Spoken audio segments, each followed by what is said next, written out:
हौसला दो किसी की टूटी हुई उम्मीदों को, सहारा दो किसी के थकते हुए कदम को।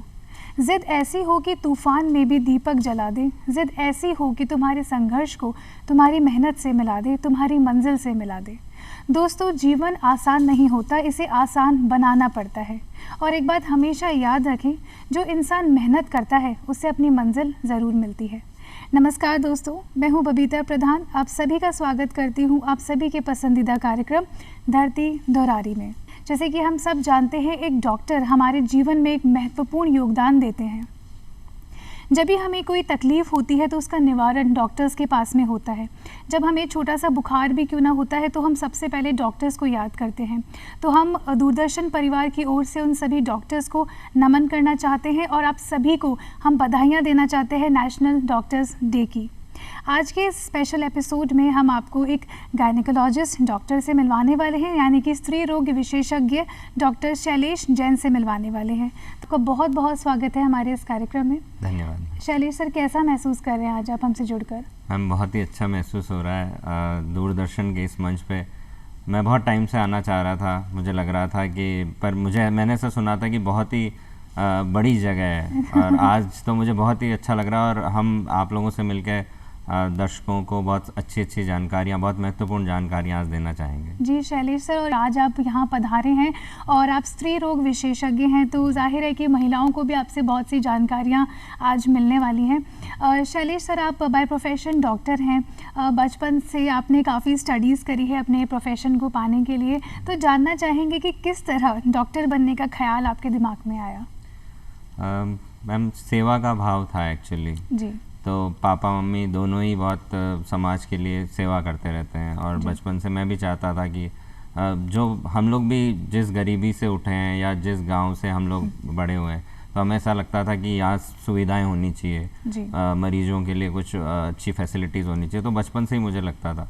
फिर एक मेरे अंकल थे, मैं उनके पास गया कि मुझे समाज की सेवा करनी है किसी भी तरह। तो उन्होंने कहा, यार तुम एक ब्राइट स्टूडेंट हो, तुम या तो प्रशासनिक सेवा में चले जाओ या चिकित्सक बन जाओ डॉक्टर। तो मैंने कहा, अंकल आप बताइए क्या अच्छा रहेगा। उन्होंने कहा, देखो बेटा, प्रशासनिक सेवा में मेरे ऐसे विचार हैं कि तुम जब तक सीट पे रहोगे तभी तक सेवा कर पाओगे और चिकित्सक तुम पूरी ज़िंदगी सेवा कर पाओगे। तो इसलिए मैंने फिर चिकित्सक का पेशा चुना। जी, ये बहुत ही आपके नेक विचार हैं और आपकी अपब्रिंगिंग भी शैलेश सर इतने अच्छे से हुई है कि जो सेवा भाव है उसके प्रति आपने अपना प्रोफेशन चुना और आज आप अपनी सेवाएं दे रहे हैं। एक डॉक्टर के सामने काफ़ी सारे चैलेंजेस देखने को मिलते हैं जब उनको लगता है कि अब ऐसी सिचुएशन आ गई है, जब मैं क्या करूं। तो वो वक्त, वो दौर आप किस तरीके से मैनेज करते हैं? डिसीजन मेकिंग कैसे कर पाते हैं? मैम, बेसिकली मैं क्या लेप्रोस्कोपिक सर्जन हूँ, है ना। तो मेरी लेप्रोस्कोपिक सर्जरीज होती हैं और डिलीवरीज, सिजेरियंस, इनका भी काम रहता है। तो हमारी जो गायनी ब्रांच है वो ऐसी मानी जाती है कि उसमें आपको बहुत क्विक डिसीजन मेकिंग होना चाहिए।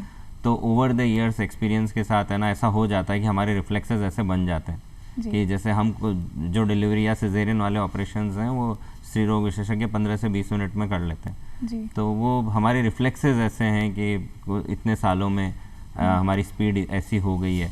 पर ऑब्वियसली खूब बार ऐसा होता है कि डिफ़िकल्ट प्रोसीजर्स होते हैं, रिस्की सर्जरीज होती है, तो उसमें हम या तो टीम के साथ काम करते हैं या कुछ जैसे जिनसे हमने काम सीखा है उनको हमेशा याद करते हैं कि सर या मैडम आप बताइए अब मैं इसमें क्या करूँ। जी बिल्कुल, and team work always page. हम आज जो सिंगल हैंडेडली डिसीजन नहीं ले पाते, वो क्या पता हमारी टीम हमें उसमें असिस्ट करने में मदद करती है। बहुत ही अच्छा आपने इस बारे में कहा है। और एक लीडर जो होता है वो टीम को लेके चलता है, तभी वो अपने लाइफ में आगे बढ़ पाता है। शैलेश सर, जैसे कि हम देख पा रहे हैं आपको साहित्य का भी बड़ा शौक़ है और बचपन से ही आपको साहित्य का बड़ा शौक़ रहा है। आपकी एक किताब है जो कि काफ़ी चली भी है, प्रचलित भी हुई है। तो जानना चाहेंगे ये साहित्य का शौक़ आपको कैसे लगा? लिखना आप कितना पसंद करते हैं? मैम, मुझे हिंदी लिखना बहुत पसंद है। मैं क्या शॉर्ट स्टोरीज देखता हूँ और जैसे मेरी किताब है जज्बातों की गुल्लक, तो वो हर स्टोरी है ना इमोशन से रिलेटेड है और सारी कहानियाँ सच है। तो अभी तक मेरी किताब की अच्छी 10,000 कॉपीज़ बिक चुकी हैं। और पर मुझे लगता है कि जो कहानी होती है ना वो आपको लिखी नहीं जाती, वो मिलती है आपको। तो जो सारी स्टोरीज़ है ना ट्रू स्टोरीज़ है उसमें। और मुझे है ना इमोशंस बहुत इंपॉर्टेंट है मेरी लाइफ में कि मरीज मेरा क्या फील करता है। मरीज मतलब मेरे जो सर थे वो मुझे हमेशा बोलते थे कि यार जो फीमेल होती है ना, लास्ट में ज़िंदगी में 2 टाइम होती है जो हमेशा याद रखती है। एक तो जब तुम है ना उसका डिलीवरी कराते हो, तब तुमने उसको कैसा फील कराया वो हमेशा याद रखेगी, है ना। एक तुमने उसको कैसा ट्रीट किया वो हमेशा याद करेगी। तो मुझे लगता है कि अगर फीमेल से आप इस तरह से जुड़ जाओ तो वो हमेशा आपको याद करते हैं। जी, तो सर ये जज्बातों की जो गुल्लक है, इसमें छोटी छोटी कहानियाँ, भावनाएं आपने लिखी है। हम जानना चाहेंगे एक कोई छोटी सी कहानी आप अगर आप हमें सुना सके तो। मैडम ऐसे तो काफ़ी सारी स्टोरीज़ हैं, पर एक छोटी सी स्टोरी है कि एक बार हमारे क्लिनिक में एक पेशेंट आई और गांव की बात है, तो वो बहुत परेशान थी और ना उठती नहीं थी, बार बार बेहोश होकर गिर जाती थी।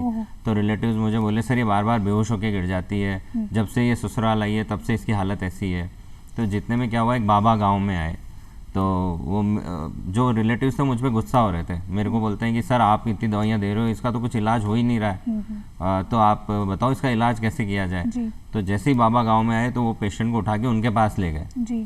तो बाबा ने उसको बोला भाई इससे क्या तकलीफ़ है, तो बोले कि सर इनका डॉक्टर साहब से इलाज करा रहे हैं पर ये ठीक नहीं हो रही है। तो बाबा मेरे पास आए, बोले डॉक्टर के कमरे में मेरे को लेके चलो। वो बाबा आए, मेरे से बोलते हैं कि डॉक्टर साहब क्या तकलीफ़ है, इसको बताओ मेरे को। मैंने कहा सर तकलीफ़ तो आपको भी पता है, मुझे भी पता है, पर ये पेशेंट है ना बार बार बेहोश होकर गिर जाती है, ऐसा है। फिर मैंने बाबा को बताया कि बाबा इसके ना कोई तकलीफ़ नहीं है, ये ससुराल में परेशान है क्योंकि इससे ना बहुत काम कराते हैं। अच्छा। ये जस्ट अभी आई है, शादी हुई है और इससे बहुत ज़्यादा काम कराया जा रहा है, इसलिए परेशान है।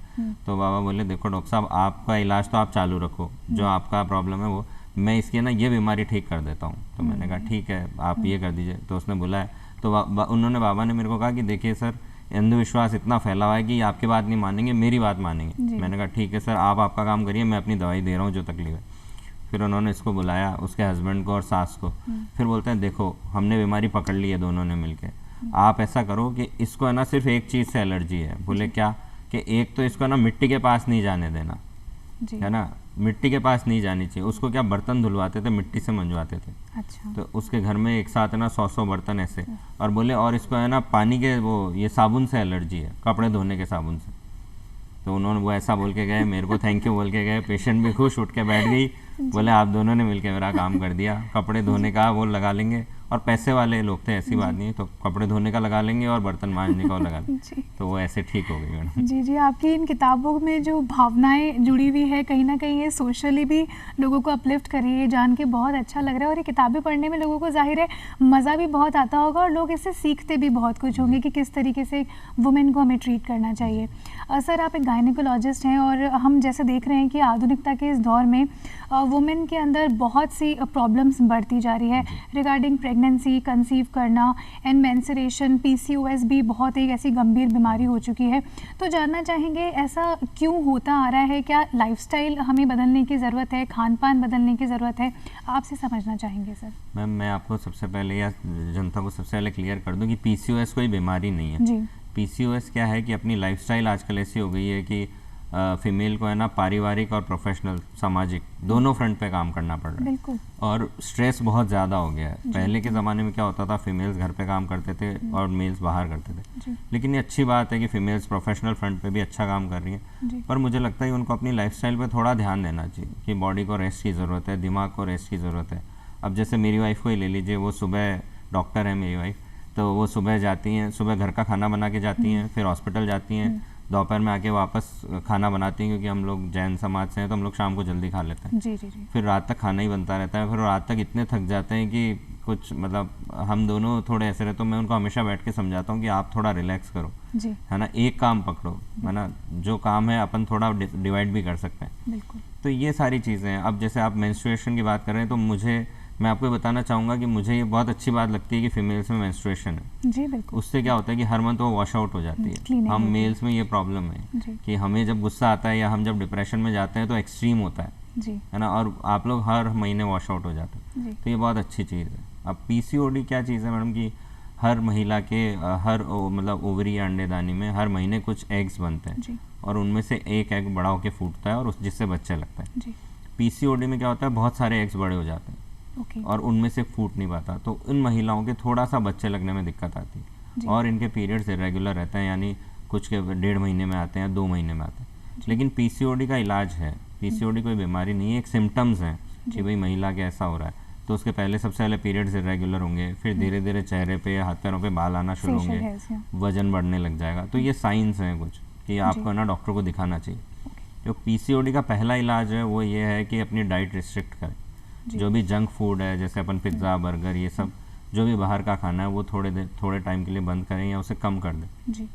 एक ये कि अपन अपना वजन कम करें। एक जो सबसे इम्पॉर्टेंट चीज़ है जो मैं हर मरीज़ को बताता हूँ कि आप है ना तनाव नहीं लें, तनावग्रस्त ना रहें, स्ट्रेस कम लें। अपने आप को, जैसे आजकल जो दौर चल रहा है उसमें एक मी टाइम होता है ना। मी टाइम एक ऐसी चीज़ है कि आप अपने आप को टाइम दें, है ना। कुछ भी चीज़ है, जैसे आपने अपने आप के लिए दिन का 1 घंटा चुन लिया कि मैं 1 घंटा गाने सुनूंगी, मुझे गाने सुनना पसंद है, मुझे डांस करना पसंद है, मुझे एक्सरसाइज पसंद है, तो 1 घंटा अपने लिए निकालना ज़रूरी है। जी बिल्कुल। तो पीसीओडी इन सब से रिलेटेड है कि जब भी आप स्ट्रेस फ्री रहेंगे या खान पान आपका अच्छा रहेगा, नॉर्मल डाइट रहेगी, जैसा कि अपन ने कोविड में देखा है ना। कोविड में सारे जंक फूड अपने बंद हो गए थे, अपन ने घर पे खाना बना के खाया और अपना इम्यून सिस्टम बहुत स्ट्रांग हो गया था।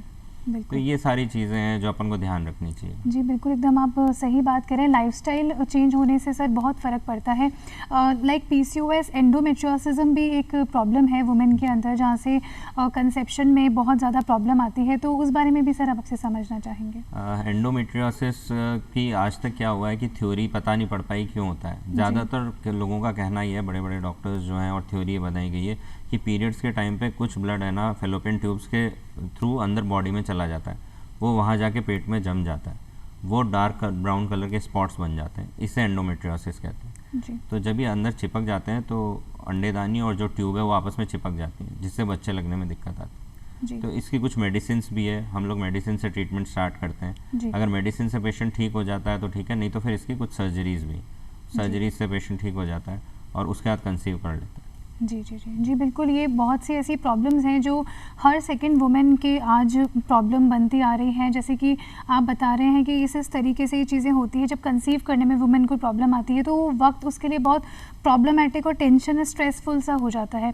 सर, मेंस्ट्रुएशन पे एक बात करना भी बड़ा टैबू, अब तो खैर नहीं है, लेकिन पहले के ज़माने में हुआ करता था। अब तो बहुत से ऑफिस डिपार्टमेंट्स भी मेंस्ट्रुएशन लीव्स भी देते हैं वुमेन को। मेंस्ट्रुएशन के टाइम पे वुमेन बहुत ही थकान फील करती है या मूड स्विंग्स भी बहुत ज़्यादा हो जाते हैं, तो आपसे जानना चाहेंगे सर, उस वक्त डाइट किस तरीके से रखें, क्या लाइफस्टाइल उस समय हम अपनाएं? मतलब मेंस्ट्रुएशन में क्या होता है कि अपने जो एस्ट्रोजन प्रोजेस्टेरोन हार्मोन है वो अचानक से गिरते हैं, तो इस कारण से पीरियड्स आ जाते हैं। तो मेंस्ट्रुएशन के टाइम पे लाइट फूड जो आप लें वो अच्छा है, और लाइट एक्सरसाइजेस करें और अपने आप को खुश रखने की कोशिश करें। ऐसा नहीं है कि जैसे मेरे पास है ना आजकल कॉलेज स्टूडेंट्स बहुत आती हैं, तो वो हमेशा ये बोलती हैं कि सर मेंस्ट्रुएशन के टाइम हमारे को बहुत पेन होता है, ये रहता है। बट हमने क्लिनिकली कोरिलेट किया तो हमने उनको लाइफस्टाइल चेंजेस सिखाए कि आप है ना एक लाइट एक्सरसाइजेस करिए, लाइट डांस करिए, जो भी चीज़ आपको लगे ना वो करिए, तो उससे उनका जो है ना वो पेन काफ़ी रिलीव हो गया। जो पीरियड्स के टाइम पे पेन है, जैसे एक पेशेंट थी वो हमेशा पीरियड्स के टाइम पे है ना 11th-12th की बच्ची थी, तो हमेशा हर पीरियड्स में आके वो इंजेक्शंस लगवाती थी, पेन किलर्स, ये उसके मम्मी पापा हमेशा मेरे पास लेके आते थे कि सर आप तो इंजेक्शन लगा दो, पीरियड्स आने वाले हैं, पेन हो रहा है वो। तो वो जब 11th-12th में तब मेरे पास आए तो मैंने उनको बोला कि सर आप इसको ऐसा करो, बाहर पढ़ने भेज दो, है ना। तो वो बाहर पढ़ने चली गई 3 साल के लिए। वो बता रही है वो 3 साल उसको पेन ही नहीं हुआ। तो एक्चुअली क्या होता है, घर का माहौल, सर्कमस्टांसेस, फिर अपना फियर कि यार जब पीरियड्स आएंगे पेन होगा, तो वो डर बैठा हुआ था। और जैसे ही वो बाहर गई, खुले उसमें रही, तो फिर वो बोली, सारी फ्रेंड्स से बात की तो बोले यार ये तो नॉर्मल चीज़ है, उसके लिए इतना डरने की ज़रूरत नहीं। तो धीरे धीरे वो ठीक होगी। जी जी, सब चीज़ें सर माइंड से ही स्टार्ट होती है। जिस तरीके की हम थिंकिंग रखते हैं, जिस तरीके का सोचता है, तो बॉडी भी उसी तरीके के हार्मोन्स बनाती है। सर, आधुनिकता के इस दौर में जंक्स का कंज्यूम करना और ट्रांस फैट का इतना कंजम्पशन बढ़ता जा रहा है, और बहुत सी ऐसी वुमेन में प्रॉब्लम्स भी बढ़ती जा रही है, जिसमें से सबसे ज़्यादा प्रॉब्लम है आजकल एक्टोपिक प्रेगनेंसीज, जो कि इन दिनों हम बहुत ज़्यादा देख रहे हैं पहले के कंपैरिजन में। तो जानना चाहेंगे सर, एक्टोपिक के रीजंस क्या होते हैं और इनसे बचा कैसे जा सकता है?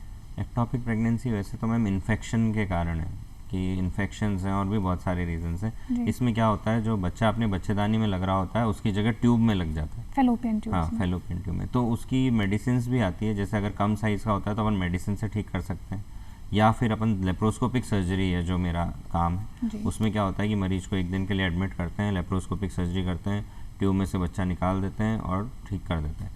ज़्यादातर केसेस में ऐसा होता है कि जब हमारे पास पेशेंट पहुंचती है तो ट्यूब फट चुकी होती है, वो एक लाइफ थ्रेटनिंग कंडीशन है, इमरजेंसी है, रप्चर हो जाता है। हाँ रप्चर हो जाता है। तो उसमें है ना हमारे को ट्यूब कई बार निकालनी पड़ती है, पर वो एक बार अगर ट्यूब निकल जाती है तो अपने पास 2 फैलोपियन ट्यूब्स हैं, दूसरी ट्यूब से भी हम मतलब नॉर्मल कंसीव कर सकते हैं।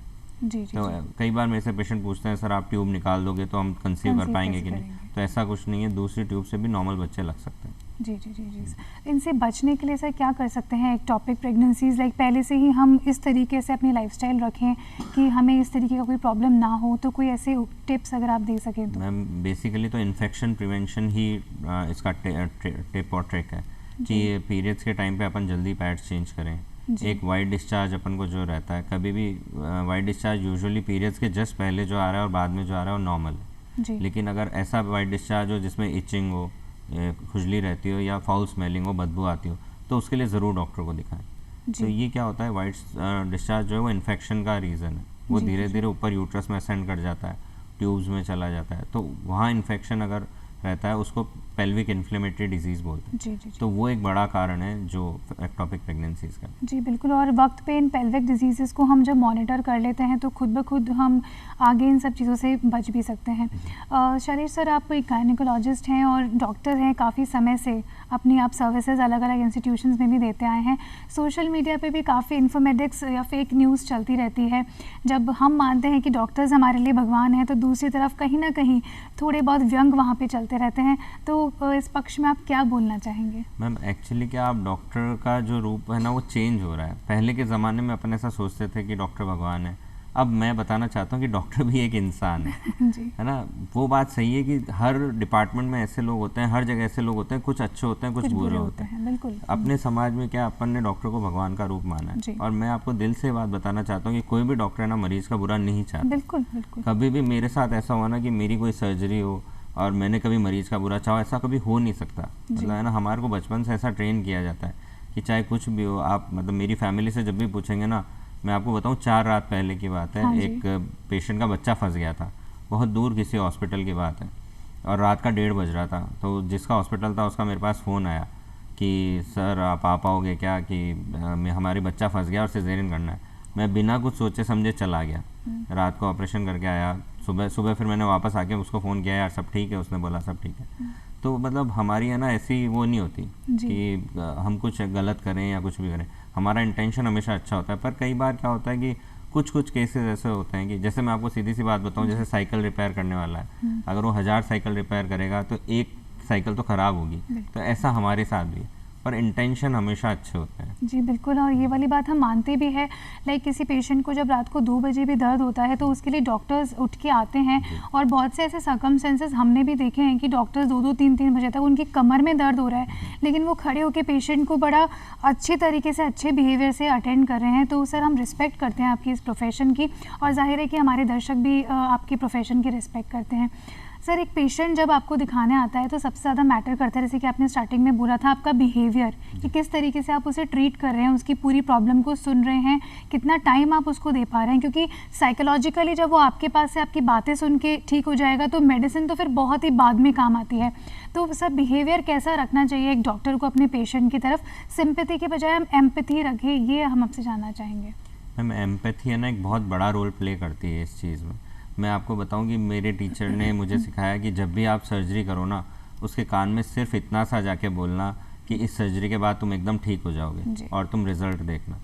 और ये बात है कि मैं आज भी जब भी किसी पेशेंट से कोऑपरेट करता हूँ ना, उससे पहले 2 मिनट बात ज़रूर करता हूँ, है ना, और उसके रिलेटिव से बात ज़रूर करता हूँ। ऑपरेशन के बाद भी मैं उसके रिलेटिव्स को पूरी चीज़ समझाता हूँ। तो वो चीज़ बहुत मैटर करती है, क्योंकि पेशेंट को भी यूँ लगता है कि अभी जैसे 2-3 दिन पहले की बात है, हमारे हॉस्पिटल में एक 1.5-2 किलो की गांठ थी और 65 साल की महिला थी। तो वो बहुत डरी हुई थी क्योंकि उनका 3 महीने पहले बाईपास हुआ था।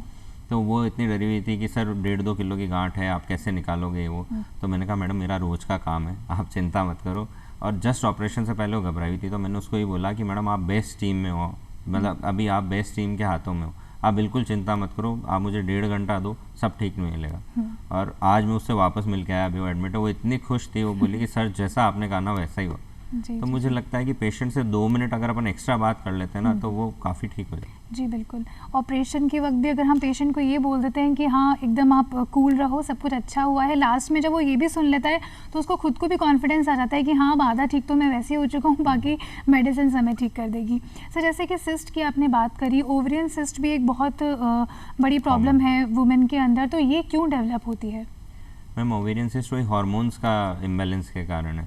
आजकल वही जो अपन जंक फूड ले रहे हैं, अपना लाइफस्टाइल चेंजेस हो रहा है, तो अपना एस्ट्रोजन और प्रोजेस्टेरोन में इम्बैलेंस हो गया जी। उस कारण से ओवेरियन सिस्ट डेवलप हो रही है। सर इसका कोई एज होता है या फिर हम लाइक कभी कभी ऐसा होता है कि किसी के होता है सिस्ट होता है, वो सोचता है कि नहीं हम अभी नहीं, अभी तो एज भी नहीं है, बाद में करेंगे, या फिर किसी को यूट्रस भी रिमूव करने के लिए बता दिया जाता है, तो सर क्या सही डिसीजन रहता है इसमें? कोई एज फैक्टर मैटर करता है? मैम एज फैक्टर तो ऐसा है कि ज़्यादातर जो आप गायनेकोलॉजिस्ट हैं, अभी एक ऐसा रूल भी आ गया है कि 40 या 42 साल से पहले आप बच्चेदानी नहीं निकाल सकते, उसके लिए कुछ कंडीशंस हैं और ये बहुत अच्छा रूल है। मतलब हमें भी ये लगता है कि भाई इससे कम पहले आपके पास जब इतनी मेडिसिन है, आप इतने एडवांस हो चुके हो, आपके पास इतनी सर्जरीज हैं, तो आप बच्चेदानी क्यों निकालना चाहते हो? आखिर है तो वो भी एक ऑर्गन ही, यूट्रस, है ना।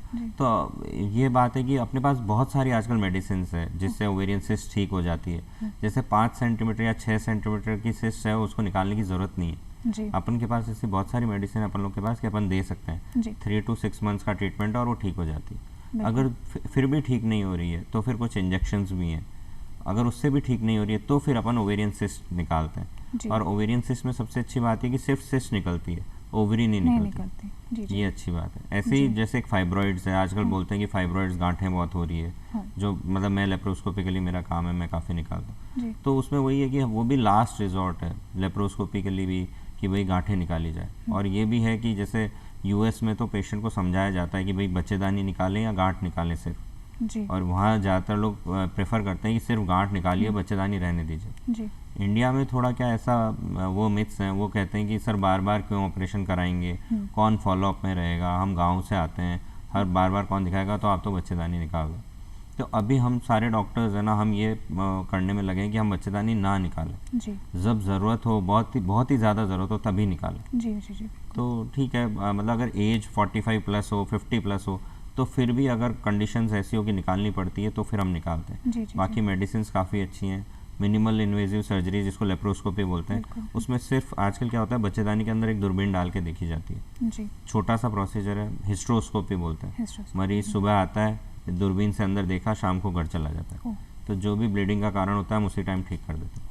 तो लोग वो भी करवा सकते हैं। जी। हाँ, अननेसेसरी से किसी ऑर्गन को निकालना भी सही नहीं रहता जब हमारे पास में इतनी साइंस अब आगे बढ़ चुकी है और मेडिसिन इतनी हद तक अवेलेबल है। तो जैसे कि साइंस ने बहुत ज़्यादा तरक्की कर ली है, ऐसे बहुत सी चीज़ें हैं, लाइक IUI हो गया, IVF हो गया, आर्टिफिशियल टेस्ट ट्यूब बेबीज़ हो गए। तो सर ये जानना चाहेंगे कि कितना तक इनकी सक्सेस रेट रहती है और ये किस स्टेज पे किसी महिला को ज़रूरत पड़ती है? मैम जैसे वही सारी चीज़ें खान पान से और लाइफस्टाइल से रिलेटेड है। बिल्कुल। जैसे पहले के ज़माने में तो 35, 36, 38, 40 साल तक आराम से बच्चे होते थे जी। आजकल क्या हो गया, 36 साल के बाद ओवेरियन रिजर्व यानी कि जो अंडेदानी का बच्चे पैदा करने की क्षमता वो कम हो जाता है। तो 36 साल 35-36 साल के बाद बच्चे अंडेदानी का जोर जिसको कहते हैं कम हो रहा है, ओवेरियन रिजर्व, तो उसमें बच्चे लगने में दिक्कत आती है। बाकी अगर अपन अपना खान पान सही रखेंगे, स्ट्रेस फ्री रहेंगे, एक्सरसाइजेज नॉर्मल जो अपन करते हैं वो करते रहेंगे, योगा जैसे अपन इंडिया में बहुत प्रमोट करते हैं और इंडिया के नाम से अपन जाने भी जाते हैं योगा, जी। वो सब अपन करते रहेंगे तो फिर कोई दिक्कत नहीं आती मैम कंसीव करने। जी। और IVF मैकेनिज्म सर इस बारे में जानना चाहेंगे, ये सक्सेस रेट इसकी क्या रहती है? टेस्ट ट्यूब बेबी या IVF जिसे बोलते हैं मैम, उसकी सक्सेस रेट 30-40% है और काफ़ी अच्छे रिजल्ट्स हैं। जैसे ज़्यादातर ये उन पेशेंट्स में काम आता है जिनमें ट्यूब्स ब्लॉक हो, जैसे दोनों फेलोपियन ट्यूब ब्लॉक हो गई तो स्पर्म्स और जो अंडे हैं वो कहाँ मिलेंगे, वो तो ब्लॉक हो जाता है। तो उन केसेस में IVF के बहुत अच्छे रिजल्ट्स हैं। जी। और जैसे कई बार ऐसे हमारे पास ऐसे पेशेंट्स आते हैं कि हस्बैंड के स्पर्म्स की कमी है, एज़ोस्पर्मिया, कम स्पर्म्स हैं या स्पर्म्स नहीं है, तो उसके लिए भी IVF फिक्सी एक मेथड होता है जिससे बच्चे लग जाते हैं। जी। ये तो बात हो रही है सर वुमेन की। अभी आपने जैसे बात करी मेल की, तो मेल स्पर्म्स में भी काफ़ी ज़्यादा प्रॉब्लम्स लाइक मॉर्फोलॉजी, मोबिलिटी, इनमें भी प्रॉब्लम आ जाती है। सर इसके क्या रीजंस होते हैं? लाइक कुछ हद तक स्मोकिंग एंड ये सभी रीजंस बताए जा रहे हैं, तो उनके लिए सर क्या कहना चाहेंगे? स्मोकिंग का डायरेक्ट इफेक्ट है मैम स्पर्म्स के ऊपर, तो स्मोकिंग तो एकदम अवॉइड करनी चाहिए। अल्कोहल के भी काफ़ी इफ़ेक्ट्स देखे गए हैं। तो ये चीज़ें हैं, और एक अपना लाइफस्टाइल, वही स्ट्रेस रिलेटेड। अगर मतलब मेजर मुझे लगता है कि अगर आजकल क्या है, जैसे अभी मैं एक पेशेंट को काउंसिल कर रहा था, तो मुझे पता पड़ा कि 10 साल से वो लोग साथ रह रहे हैं, पिछले 1-1.5 साल से वो लोग आपस में इंटीमेट हुए ही नहीं जी। तो स्ट्रेस दोनों की लाइफ में है, दोनों सॉफ्टवेयर कंपनी में काम करते हैं, दोनों एमएनसीज में काम करते हैं, दोनों को टारगेट्स पूरे करने हैं, तो उनको अब एक दूसरे के लिए टाइम नहीं है लाइफ में। बिल्कुल। तो वो मुझे बताते हैं कि जो आपस में इंटीमेट होने की उनकी फ्रीक्वेंसी वो 3 to 4 मंथ्स में एक बार है। तो और फिर वो कंसीव करना चाहते हैं, तो और जब उनकी एज होती है, करियर बनाते हैं, कंसीव करने की एज होती है वो 34-35 हो जाती है। फिर फैमिली प्रेशर आना शुरू होता है, सब लोग बोलते हैं बच्चे चाहिए बच्चे चाहिए, फिर वो आईवीएफ की तरफ जाते हैं। जी। तो अगर वो थोड़ा सा पहले अगर फैमिली प्लानिंग शुरू कर दें 30, 32 या 28, आइडियल एज जो मैरिज की हम लोग मानते हैं वो 25, 26, 27 है जी। तो उस टाइम पे अगर प्लानिंग शुरू कर देते हैं तो फिर ठीक रहता है। जी बिल्कुल। और ये मेरा आपसे अगला सवाल भी होने वाला था, क्योंकि आजकल की जो वुमेन हैं, मैन है, वो आजकल बहुत ही लेट उम्र में शादी कर रहे हैं, और ये इसी ही लाइफस्टाइल प्रॉब्लम्स भी हो रही है कि हम थोड़ा सा आगे लेट जाके ही कंसीव कर पाते हैं। तो सर जानना चाहेंगे ऐसा एक मैरिज की करेक्ट एज क्या है जिससे फैमिली प्लानिंग हम लोग एकदम एक्यूरेट कर सके, जिससे आगे इन प्रॉब्लम से बचा जा सके? मेरे हिसाब से अभी जिस तरह से फीमेल्स भी बराबर काम कर रही हैं और अच्छा काम कर रही हैं, तो मुझे लगता है 28 to 32 एकदम अप्रोप्रिएट एज है कि इस टाइम पे मैरिज कर लेनी चाहिए। जी बिल्कुल, आप एकदम करेक्ट कह रहे हैं सर। हम सभी की आदत होती है, जैसे कभी सर दर्द हो रहा है तो हमने कोई भी मेडिसिन खा ली, या पेट दर्द हो रहा है, पीरियड्स के टाइम पे दर्द हो रहा है तो हमने कोई भी मेडिसिन खा ली। तो सर जानना चाहेंगे क्या ये करना सही रहता है? हम बिना डॉक्टर को दिखाए या बिना सोचे समझे कुछ भी मेडिसिन कंज्यूम कर लेते हैं, किसी को बहुत से सॉल्ट से एलर्जीज भी होती है, तो सर कहाँ तक ये चीज़ सही है? मैम जैसे ना फॉरेन में, विदेशों में OTC बोला जाता है इनको, ओवर द काउंटर ड्रग्स। ये है ना, हर कुछ ही ड्रग्स ऐसी होती है 4 या 5 जो हर उस पर अवेलेबल होती है फार्मेसी पे, लेकिन इंडिया में है ना हर फार्मेसी पे सारी ड्रग्स अवेलेबल है और हम लोग इसे कंज्यूम कर लेते हैं। 1-2 बार तो अपन लेते हैं तो सही है, कोई दिक्कत की बात नहीं है, सब लोग जानते हैं कि मेडिसिन लेनी चाहिए, लेकिन अगर बार बार पेन हो रहा है या बार बार प्रॉब्लम है तो ऑब्वियसली आपको डॉक्टर को, आपके गायनेकोलॉजिस्ट को दिखाना चाहिए। जी बिल्कुल।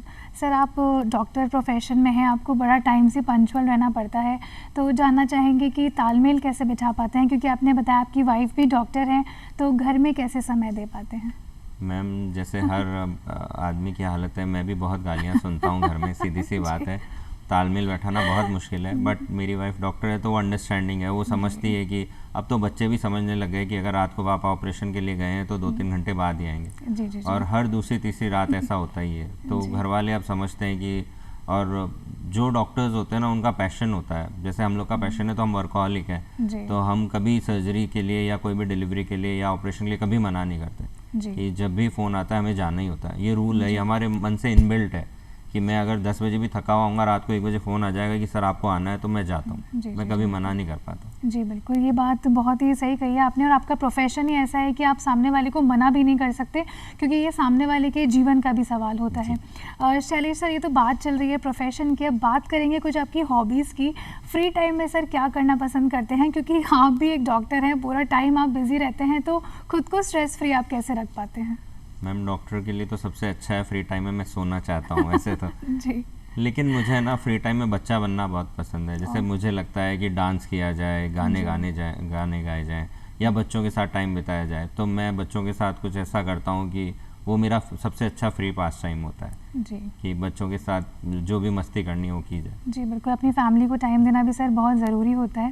सर एक सवाल मेरे मन में चल रहा था कि जब मेंस्ट्रुएशन टाइम एक वुमेन का चलता है, उस टाइम पे क्या उसे एक्सरसाइज करनी चाहिए? लाइट एक्सरसाइज करनी चाहिए। She can do yoga? Yes, yoga कर सकते हैं, वॉकिंग कर सकते हैं, ब्रिस्क एक्सरसाइज थोड़ा सा अवॉइड करें, मतलब लाइट वेट लिफ्टिंग भी कर सकते हैं, 0.5 kgs के वेट उठा सकते हैं ऐसे। जी जी जी जी बिल्कुल, एकदम बात सही कह रहे हैं। शैलेश सर, जानना चाहेंगे कि आपको गाने का शौक है? नहीं मैडम, मैं बहुत बुरा गाता हूँ, जब भी मैं बाथरूम में से गाता हूँ ना, बच्चे आके बोल देते हैं पापा बस अब चुप हो जाओ। नहीं चलिए सर, बहुत ही अच्छा लग रहा है आपसे बात कर कर। और जो हमारी महिलाएं हैं, हमारे जो मेल है इवन, वो भी बहुत सी चीज़ें आपसे समझ रहे हैं। इवन जो कपल्स भी ये हमारा शो देख रहे होंगे तो उन्हें बहुत सी चीज़ें जानने को और समझने को मिलेगी। सर चाहेंगे कि एक मैसेज आप दें कुछ कपल्स को, महिलाओं को, मेल्स को, एज अ डॉक्टर का उन्हें कहना चाहेंगे कि वो किस तरीके की अपनी लाइफस्टाइल रखें, ओबेसिटी से कैसे दूर रहें, जंक्स कैसे कम करें, क्या कहना चाहेंगे सर, क्या मैसेज देना चाहेंगे? मैं आप लोगों को यही मैसेज देना चाहूँगा कि कोविड में हमें ये समझ में आ गया कि हमें है ना ज़्यादा चीज़ों की ज़रूरत नहीं है, ज़्यादा चीज़ों को संग्रहित करना भी ठीक नहीं है, और बहुत छोटी छोटी सी चीज़ों से भी है ना हम खुश रह सकते हैं। खान पान में भी आप देखिए, जैसे कोविड में अपन ने घर पे बहुत सारी चीज़ें बना के खाई, और मैं तो सिंपल सी बात करना चाहता हूँ कि हमें बहुत सारी चीज़ें बनानी आ गई, और तो मैं कहता हूँ कि सिंपल खान पान सिंपल रखिए, अपना ड्रेसिंग सिंपल रखिए, एक्सरसाइज हमेशा कीजिए, योगा एक बहुत इंपॉर्टेंट चीज़ है जी। और जो आजकल मॉडर्न लैंग्वेज में कहते हैं कि कैलोरीज बर्न करना, तो कैलोरीज बर्न करना अपने लिए बहुत इंपॉर्टेंट है कि आप जैसे कहते हैं कि एक समोसे में 200-250 कैलोरीज होती है, फिर उसके बाद आपको 3 किलोमीटर 4 किलोमीटर भागना पड़ेगा जब वो बर्न होगी। तो आप अपनी बस बॉडी का ध्यान रखिए, आपकी हेल्थ है ना आपका मेन चीज़ है, अगर आप इसका ध्यान रखेंगे तो फिर आगे दिक्कत नहीं आएगी। जी बिल्कुल, बहुत ही अच्छा मैसेज आपने दिया है सर। आपसे ये जानना चाहेंगे सर, फ्यूचर प्लानिंग आपकी क्या है? क्योंकि आपकी सोच बहुत ही नेक है, तो मैं ये जानने में बड़ी उत्सुक हूँ कि क्या सोच रहे हैं सर आगे, वुमेन के लिए क्या प्लान कर रहे हैं? मैंने अभी एक छोटा सा हॉस्पिटल डाला है, जो मैं बहुत सारे हॉस्पिटल्स में काम किया, पहले मैं गवर्नमेंट हॉस्पिटल में था, फिर मैंने प्राइवेट में कुछ ज्वाइन किया, लेकिन मुझे लगा कि अपने हॉस्पिटल में ना मैं सेवा अच्छे से कर सकता हूँ। तो मुझे लगता है ये कोई गरीब आया या कोई अफोर्डिंग पेशेंट आया तो दोनों को उस हिसाब से इलाज किया जाए। फ्यूचर में मेरा एम है कि मैं फीमेल्स के लिए एक फ्री हॉस्पिटल डालूँ, ये मेरा एक ड्रीम है, और मुझे अब लोग मिलते जा रहे हैं, हो सकता है कि मैं कुछ अगले 5-10 साल में एक फीमेल्स के लिए एक फ्री हॉस्पिटल डालूँ। ये बहुत ही अच्छी सोच है सर आपकी। और जो लोग कुछ अफोर्ड नहीं कर पाते हैं, क्योंकि इलाज आजकल बहुत ज़्यादा कॉस्टली भी होते जा रहे हैं, तो उनके लिए आप इतना अच्छा कार्य कर रहे हैं सर, बहुत ही अच्छा आपका विचार है, और हम सभी की ब्लेसिंग्स भी आपके साथ है। सर एक सवाल मुझे जाते जाते याद आ गया, कुछ जिम लवर्स के लिए, जिम करने वाले लोग आजकल प्रोटीन इनटेक बहुत करते हैं, वे प्रोटीन बहुत लेते हैं, प्री पोस्ट वर्कआउट बहुत लेते हैं, सर ये लेना कहाँ तक ठीक है? मैम प्रोटीन बहुत ज़रूरी चीज़ है अपने शरीर के लिए, लेकिन जो एक्स्ट्रा हर चीज़ बुरी है। मतलब मैं आपको बताऊं कि आपका जो जिम का ट्रेनर है, आप उनसे बात करिए, और जो एक्सरसाइज है ना वो लिमिटेड ही कीजिए जितना आपका जिम ट्रेनर बताए। अभी डॉक्टरों में ऐसा खूब देखने में आया है, या कई लोगों में ऐसा देखने में आया कि जो जिम कर रहे थे लोग, उनकी है ना यंग एज में डेथ्स हो रही, हार्ट अटैक्स आ रहे हैं। तो इस पे काफ़ी इश्यूज हुए, काफ़ी न्यूज़ में बहुत आया, तो हम लोगों ने डिस्कशन किया, तो उन्होंने बताया कि यार ये जो ओवर एक्सरसाइज अपन कर रहे हैं ना, उसकी अपन को ज़रूरत नहीं है। ओवर एक्सरसाइज कर रहे हैं अपन, ज़्यादा प्रोटीन्स का डिस्कशन कर रहे हैं, तो आप है ना लिमिटेड चीज़ करिए, और एक बार अपने उससे डिस्कस करिए कि आपकी बॉडी को कितनी ज़रूरत है, उसी हिसाब में प्रोटीन लीजिए, है ना, एक्स्ट्रा कोई भी चीज़ करने की ज़रूरत नहीं। जी जी बिल्कुल। शैलेश सर बहुत ही अच्छा लग रहा है कि आज आपने इतने हमारे क्वेश्चंस जो मन में थे दर्शकों के, उनको सॉल्व किया, और आपसे बहुत सी बातें आज हमें जानने को भी मिली। थैंक यू सो मच कि आज आप हमारे शो पर आए, आपका बहुत बहुत धन्यवाद। मैम आपको भी धन्यवाद, और दूरदर्शन को बहुत धन्यवाद कि आप लोगों ने मुझे इस लायक समझा कि मैं इस मंच पर आऊँ और अपनी बातें शेयर कर सकूँ। Thank you so much. Thank you. तो दर्शकों, अभी हमारी मुलाकात हुई डॉक्टर शैलेश जैन जी के साथ में, जिन्होंने बहुत सी हमें बातें बताई, कपल्स के लिए बहुत से उन्होंने अच्छे अच्छे टिप्स बताए, वुमेन को किस तरीके से अपनी लाइफस्टाइल रखनी चाहिए वो बताया, स्पेशली जिम गोइंग जो बॉयज़ एंड गर्ल्स है उनके लिए भी बड़ा प्यारा मैसेज दिया है। तो आप सभी, हम आशा करते हैं दूरदर्शन परिवार आप सभी से निवेदन भी करता है कि आप सभी स्वस्थ रहें, स्वच्छ रहें और अपनी सेहत का ध्यान रखें। और एक बार फिर से दूरदर्शन परिवार की ओर से आप सभी को नेशनल डॉक्टर्स डे की हार्दिक शुभकामनाएं। तो दोस्तों, अगली बार आप सभी से फिर से एक नई पर्सनालिटी के साथ में मुलाकात होगी। तब तक के लिए इजाज़त दीजिए बबीता प्रधान को। देखते रहिए दूरदर्शन राजस्थान। नमस्कार।